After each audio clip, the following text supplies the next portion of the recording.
अस्सलामुअलैकुम। आज हम देखेंगे मसल की कॉन्ट्रैक्शन। मसल की कॉन्ट्रैक्शन कैसे होती है वो आज हम पूरा मैकेनिज़्म समझेंगे। अब जैसे कि हमारे पास सबसे पहले आता है कि मसल की कॉन्ट्रैक्शन कैसे हो रही है। यहाँ पर मैंने लिखा कि सबसे पहले मैंने लिख दिया कि हम एक मैकेनिज़्म पढ़ने जा रहे हैं जिसको हमने कहा मसल स्केलेटल मसल कॉन्ट्रैक्शंस। अब ये क्या होगा, सबसे पहले जब भी हमारे पास मसल की कॉन्ट्रैक्शन होती है वहाँ पर कोई ना कोई मोटर न्यूरॉन या मोटर नर्व आती है जो उस चीज़ को मसल को स्टिमुलेट करती है। ठीक है, मसल की स्टिमुलेशन का जब होती है तो वहाँ कोई ना कोई नर्व इम्पल्स आती है। सबसे पहले हमने ये देखा हमारे पास ये क्या थी, मोटर नर्व थी। मोटर नर्व है तो इस मोटर नर्व के अंदर हमारे पास क्या होगा, मोटर न्यूरॉन होंगे, मोटर न्यूरॉन। ठीक है, ये क्या थी, हमारे पास एक नर्व थी जिसके अंदर हमारे पास स्टिमुलेशन आएगी। अब यही नर्व किसके साथ, मसल के साथ, कैसे मसल के अंदर अपनी इंफॉर्मेशन या स्टिमुलेशन कैसे भेजेगी, वो एक्सॉन्स के थ्रू भेजेगी। एक्सॉन्स के थ्रू मसल के अंदर हमारे पास स्टिमुलेशन जाएगी। ठीक है, ये हमने एक बना दिया। ठीक है, एक्सॉन बना दिया कि ये एक्सॉन का एंड है यहाँ पर। अब क्या होगा, हमारे पास हमने यहाँ एक एक्सॉन बनाया। ठीक है, अब यहाँ से जो मोटर न्यूरॉन था, मोटर न्यूरॉन ने एक्सॉन्स के थ्रू कैसे स्टिमुलेशन भेजी, ये हमारे पास क्या है, ये हमारे पास एक्सॉन का क्या है, एंड है। यहाँ पर हमने एक एक्सॉन का एंड बना दिया और ये नीचे जो हमारे पास है सार्कोमियर है। सार्कोमियर की ये पूरी जो हमारे पास पिंक से मैंने शो किया ये है सार्कोमियर। ठीक है, अब क्या होता है, ये सार्कोमियर है। अब ये जो हमारे पास एंड है एक्सॉन का, इस एंड के अंदर ये जो गोल सर्कल है ये क्या है हमारे पास, ये हमारे पास है एसिटाइल कोलिन। ठीक है, जिसको हमने कहा वेजिकल्स, स्टिमुलर वेजिकल्स। ठीक है, ये इस वेजिकल्स के अंदर हमारे पास क्या है, एसिटाइल कोलिन इसके अंदर। ठीक है, और इसके आसपास जो ग्रीन से मैंने बनाया ये हमारे पास है माइटोकॉन्ड्रिया। माइटोकॉन्ड्रिया जो इनको माइटोकॉन्ड्रिया के पास एनर्जी होती है जिसकी वजह से यहाँ एनर्जी होगी। अब क्या होगा, एसिटाइल कोलिन यहाँ हमारे पास है किसके अंदर, एक्सॉन की एंडिंग के अंदर। ठीक है, ये एक्सॉन की एंडिंग है, यहाँ एसिटाइल कोलिन है। अब यहाँ से एक्सॉन की एंडिंग से एसिटाइल कोलिन यहाँ मसल के अंदर कैसे जाएगा या ये कॉन्ट्रैक्शन मैकेनिज्म कैसे कराएगा, अब वो हम समझते हैं आसान अल्फाजों में। सबसे पहले यहाँ पर क्या हुआ, ये हमारे पास एक्सॉन एंडिंग थी। ठीक है, यहाँ पर, और इनके ये हमारे पास है सार्कोमेयर। इन दोनों के बीच में जो हमारे पास एक स्पेस है, ये वाइट वाली जगह, ये हमारे पास क्या है, न्यूरोमस्कुलर जंक्शन, जिसको मैंने कहा ये वाली जो हमारे पास एक जगह है उसको हम कहेंगे न्यूरोमस्कुलर जंक्शन। अब हम एक मैकेनिज्म समझते हैं, एसिटाइल कोलिन यहाँ इस एंडिंग में आकर फ्यूज़ कैसे होंगे, ये हमारे पास यहाँ आएंगे, ऐसे आएंगे जब भी हमारे पास मोटर न्यूरॉन के थ्रू यहाँ से कोई स्टिमुलेशन आएगी ना, नर्व स्टिमुलेशन आएगी। ये जो एरो है ये नर्व स्टिमुलेशन को शो करें, यहाँ से पूरी नर्व स्टिमुलेशन यहाँ आई तो एसिटाइल कोलिन हमारे पास एक्सॉन के एंड पर जाके क्या हुआ, फ्यूज़ हुआ, यहाँ पर आकर फ्यूज़ हुआ। और हमारे पास सार्कोमेयर के ऊपर सार्कोमेयर की इसके ऊपर कुछ रिसेप्टर्स होते हैं। ये जो मैंने लाइन ड्रॉ कर रही हूँ ये हमारे पास रिसेप्टर्स है। ठीक है, अब क्या होगा, ये एसिटाइल कोलिन यहाँ आकर फ्यूज़ होगा, मतलब इसके साथ फ्यूज़ होगा और एसिटाइल कोलिन हमारे पास इस साइनेप्स के अंदर आ जाएगा। ये जो खाली हमारे पास इस जगह है यहाँ पर आ जाएगा, इसको कहेंगे साइनेप्टिक क्लेफ्ट। साइनेप्टिक क्लेफ्ट में एसिटाइल कोलिन आ गया। ठीक है, एसिटाइल कोलिन यहाँ आ गया। अब एसिटाइल कोलिन इन रिसेप्टर्स के साथ जो हमारे पास ब्लैक डॉट हैं यहाँ पर, ये जो हमारे पास रिसेप्टर्स थे, एसिटाइल कोलिन यहाँ से यहाँ आकर बाइंड हो गया।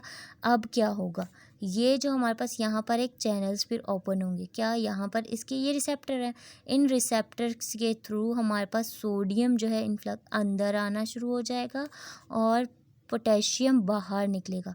इसको हम कहेंगे एक्शन पोटेंशियल।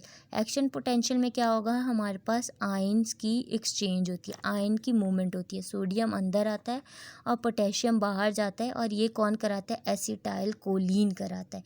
एसिटाइल कोलिन की वजह से यहाँ से हमारे पास एक्शन पोटेंशियल जनरेट हुआ, जो इस पिंक एरो से शो कर। एक्शन पोटेंशियल हमारे पास अब ये इस तरीके से आगे की तरफ जाएगा। एक्शन पोटेंशियल हमारे पास जब आगे जाएगा, एक्शन पोटेंशियल हमारे पास क्या है, ये देखो यहाँ से एक्शन पोटेंशियल हमारे पास अंदर की तरफ, इस के ऊपर से ऊपर एक्शन पोटेंशियल जाए। एक्शन पोटेंशियल का मतलब था आयन का एक्सचेंज होना। ये हमारे पास पिंक लाइन क्या थी, सार्कोमेयर थे। सार्कोमेयर के ऊपर हमारे पास ये एक्शन पोटेंशियल जाए, एक्शन पोटेंशियल। अब सार्कोमेयर के अंदर हमारे पास एक लाइन, जैसे जब ये सार्कोमेयर अंदर की तरफ टर्न होते हैं ना, अंदर की तरफ, ये बनाते हैं हमारे पास ट्री ट्यूब्यूल, जिसको हम कहते हैं ट्रांसफ़र ट्यूब कहते हैं। ट्रांसफ़र ट्यूब यानी जो अंदर सार्कोमेयर अंदर टर्न होता है, ये हमारे पास ट्रांसफ़र ट्यूब हो गया। अब इसके नाम से हमने इसको टी ट्यूब्यूल कह दिया, ठीक है। अब इसके साथ टी ट्यूब्यूल के साथ हमारे पास रेटिकुलर, इसके पास हमारे पास होते हैं स्मूथ रेटिक्यूलम। ये जो ब्लैक से हैं ये स्मूथ रेटिक्यूलम है, ठीक है। अब क्या हुआ, जब भी हमारे पास ये स्टिमुलेशन कौन सी एक्शन पोटेंशियल वाली टी ट्यूब्यूल्स के अंदर आएगी, टी ट्यूब्यूल के अंदर आने से ये क्या करेगी, हमारे पास स्मूथ रेटिक्यूलम, ये जो ब्लैक है एक लाइन बनी हुई है इस है, तो ये क्या करेगी, स्मूथ रेटिक्यूलम है। जो स्मूथ रेटिक्यूलम से हमारे पास ये जो एक्शन पोटेंशियल आया है वो क्या करेगा, कैल्शियम को रिलीज़ कराएगा। कैल्शियम हमारे पास क्या हो गया, रिलीज़ हो गया। कैल्शियम जब रिलीज़ हो जाएगा तो हमारी ये मूवमेंट कराएगा। ये जैसे मेरे पास यहाँ है आर, स्मूथ रेटिकुलम से इसने आकर एक्शन पोटेंशियल वाले, ये देखो एक्शन पोटेंशियल आया टी ट्यूब्यूल्स के अंदर, और इसने टी ट्यूब्यूल से ये हमारे पास स्मूथ रेटिकुलम से कैल्शियम को रिलीज़ कराया। जब हमारे पास कैल्शियम रिलीज़ होगा तो अब ये हमारे पास मसल की कॉन्ट्रैक्शन में हेल्प करेगा, ठीक है। अब हमारे पास क्या होते हैं, ये मसल की कॉन्ट्रैक्शन में हेल्प करेगा। वो कैसे, जैसे फॉर सपोज़ हमारे पास यहाँ पर ये क्या है, एक्टिन है, ठीक है। एक्टिन है ये हमारे पास एक्टिन है, ठीक है। एक्टिन हमारे पास क्या होता है, एक्टिन हमारे पास ये हमारे पास एक्टिन था। एक्टिन होता है हमारे पास थिन, ठीक है, थिन होता है एक्टिन। ये हमारे पास एक्टिन है, पिंक से जो मैंने शो किया ये हमारे पास एक्टिन है। और इसके ऊपर जो मैंने ऊपर से ब्लैक से शो कर रही हूँ, ये मेरे पास ट्रोपोनिन है, ट्रोपोनिन। ये जो हमारे पास ब्लैक हैं ये ट्रोपोनिन होते हैं, जो हमारे पास एक्टिन के ऊपर लगे हुए थे, ट्रोपोनिन, ठीक है। और इसके अंदर वाली साइड पे हमारे पास ट्रोपोमायोसिन है, ठीक है, ट्रोपोमायोसिन। अब क्या होगा, ट्रोपोनिन है ना, तो मतलब अब मसल की कॉन्ट्रैक्शन होनी है तो वो कैसे होगी, ये जो हमारे पास क्या था, यहाँ देख लो ट्रोपोनिन, ठीक है। ये हमारे पास क्या है, ट्रोपोनिन क्या करेगा, कैल्शियम के साथ, जो यहाँ से कैल्शियम हमारा रिलीज़ हुआ है, कैल्शियम के साथ जाके ट्रोपोनिन बाइंड कर देगा, ठीक है। ये ट्रोपोनिन कैल्शियम के साथ बाइंड कर देगा, और इसने क्या किया, स्पेस जो यहाँ का था वो इसने छोड़ दिया, ठीक है। और क्योंकि ये देखो ऊपर से ट्रोपोनिन था, अंदर मायोसिन है, कोई स्पेस ही नहीं है जो जिसके साथ मायोसिन आकर अटैच हो। तो अब क्या होगा, ट्रोपोनिन जो है वो हमारे पास क्या हुआ कि कैल्शियम के साथ, ये कैल्शियम के साथ जाके बाइंड हो गया। अब इसको भी स्पेस मिल गया, किसको, ट्रोपोमायोसिन को स्पेस मिल गया, ये अंदर वाला ट्रोपोमायोसिन था। तो अब क्या करेगा, ये जो हमारे पास एक है, इसको ऐसे समझ लें कि ये हमारे पास एक हेड है, किसका, मायोसिन का। मायोसिन क्या था, थिक था हमारे पास, थिक, ठीक है। और ये मायोसिन का एक हेड है, मायोसिन का एक हेड है यहाँ पर, ठीक है। ये हेड जाना चाह रहा है एक्टिन के पास, एक्टिन के पास जाके अटैच होना चाह रहा है, पर एक्टिन फुल कवर हुआ है। कैसे कि देखो ये एक्टिन है, उसके ऊपर ट्रोपोनिन है, फिर ट्रोपोमायोसिन लगा हुआ है, तो इसको जगह ही नहीं मिल रही जो जाए और उसके साथ अटैच हो और ये क्या करे, हमारे पास उसकी स्लाइडिंग कराए। इसी को जैसे क्रॉस ब्रिज करवाते हैं, ठीक, क्रॉस ब्रिज इसी मैकेनिज्म को कहते हैं।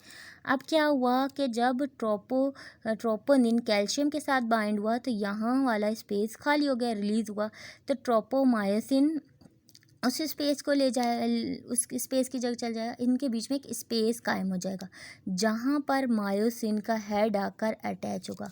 मायोसिन का हेड आकर अटैच हुआ और इसने क्या किया, स्लाइडिंग कराई, यानी इसको पुल कर दिया। ये देखो, इसको पुल किया, यहाँ पर स्लाइडिंग हुई तो मसल की कॉन्ट्रैक्शन हुई। ठीक है, ये क्रॉस ब्रिज मैकेनिज्म इसको कहते हैं। ऊपर मैंने इसको बनाया हुआ था, हमारे पास ये क्या था, एक्टिन फिलामेंट था ब्लैक, उसके ऊपर देखो ट्रोपोनिन लगा हुआ है, ट्रोपोनिन कैल्शियम के साथ बाइंड होगा और अंदर ट्रोपोमायोसिन है, ट्रोपोमायोसिन भी है, वो क्या होगा, उसको स्पेस मिलेगा और फिर ये जो हमारे पास मायोसिन का हेड है वो यहाँ अटैच होगा और इसको कॉन्ट्रैक्ट कराएगा। इसकी वजह से हमारे पास मसल के अंदर कॉन्ट्रैक्शंस होंगी। और अगर हम देखते हैं मायोसिन, ये हमारे पास सार्कोमेयर था, सार्कोमेयर की एक लेयर थी। ठीक है, इसके अंदर जहाँ ये सार्कोमेयर अंदर की टर्न कर रहा था उसको हमने टी ट्यूब्यूल्स का। इनके आसपास हमारे पास क्या थे, हमारे पास थे स्मूथ रेटिकुलम थे, ये स्मूथ रेटिकुलम, ये भी स्मूथ। अगर हम इस एक पॉइंट को फोकस करें तो हमारे पास ये क्या है, दो रेटिकुलम है और एक टी ट्यूब्यूल है, इनको हम ट्रोपोइड्स कहते हैं। ठीक है, ये हमारे पास ऐसे होता है। अब हमारे पास क्या आता है, जब भी कोई मोटर नर्व, मैं यहाँ लिख के बताती हूँ, जब भी कोई मोटर नर्व आती है और किसी मसल को स्टिमुलस करती है तो वहाँ से स्टिमुलस आता है और हमारे पास क्या होती है, मसल की कॉन्ट्रैक्शन स्टार्ट होती है। ये हमारी ओवरऑल थी मसल की कॉन्ट्रैक्शंस। अगर आपको मेरी वीडियो अच्छी लगी है तो मेरे चैनल को सब्सक्राइब करें, शेयर करें एंड फॉलो करें।